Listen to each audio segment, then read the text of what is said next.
What's up, guys? So today's video is um, two videos in one, so it's going to be a bit longer. But the two words on my list are so similar that they can be made into one video. So the first one is writing inspiration, and the second one is my blog post today. I have just uploaded another part to my Tumblr. Yeah. Where in that it kind of goes to what the basic kind of inspiration for this particular story is. Other ones I have other inspirations for, because different inspirations give me different story genre ideas. But usually I like to look at like conspiracies. Is a good one to make stories from, because you can kind of take that effect and you might make that particular conspiracy like a superpower, or you could make the conspiracy the storyline, or etc. Mythology is a good one. It's a rather popular one to do. And then what was the other one? I had something else and I can't remember what it was now. But usually you try to take an element of this fantastic thing and then create a character that you can kind of relate to, and then you put them together so you've got this character that you can relate to trying to do these fantastic things, and that gives you a kind of well-rounded, kind of interesting mix that people are gonna, they're either gonna be there for the character, or they're gonna be there to explore the world, or gives you a kind of different, a broader audience.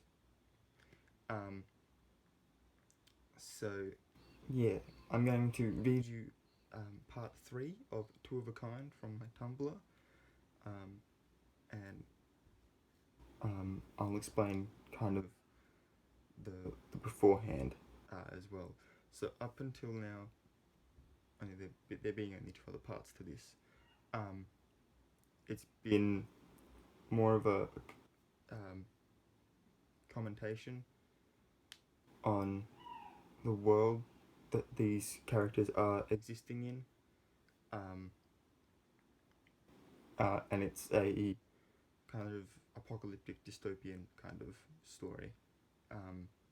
So I'll get right into it. The trouble with the world is that since the invasion, the war, and the plague, plants almost didn't grow naturally.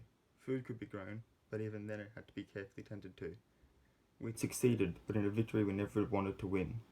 We had destroyed the first planet we'd ever known, and the Arisian colonies on Mars weren't fully established. This left a lot of brilliant people to fend for themselves on a world crawling with all manner of dangerous creatures. I don't know if it was luck or fate that had led me to Talon, but I was grateful for his help. He'd been a farmhand during the invasion, was a soldier during the war, and self-taught himself medicine during the plague. He claimed to know exactly what was going on, but was unable to explain due to his illiteracy.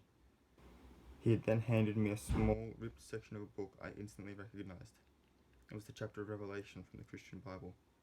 My family had been devout believers in the faith, and so I knew every passage almost off by heart. I understood immediately that Talon knew this was the apocalypse.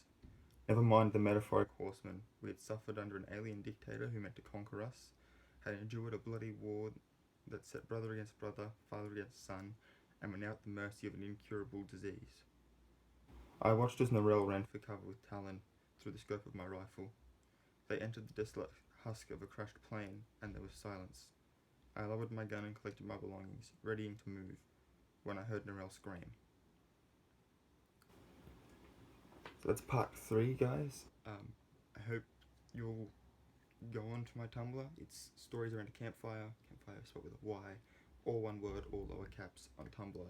I will be posting new parts of that hopefully every 3 days. I had planned to be up to like part 5 by now,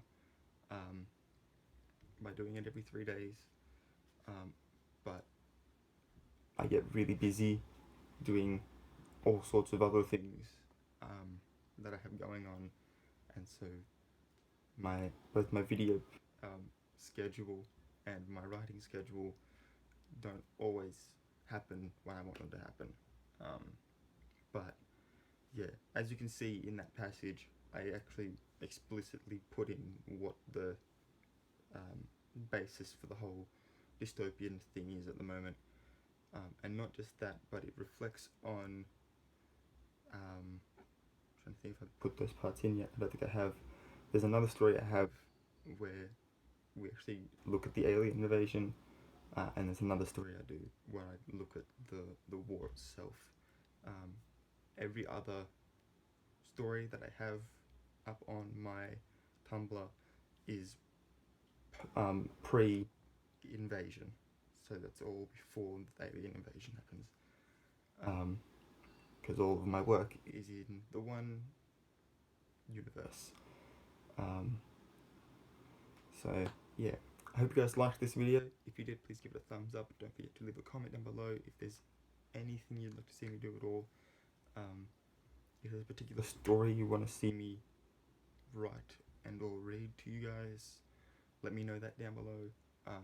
Because chances are I already have a story like that, and I will simply just either read you an excerpt from it or give you the basic overline of what it is, or all that fun stuff. And if you haven't already, please hit the subscribe button as I make videos. Try to every day, but as often as possible. And yeah, with that, guys, keep your spinning bright, and I'll catch you all tomorrow.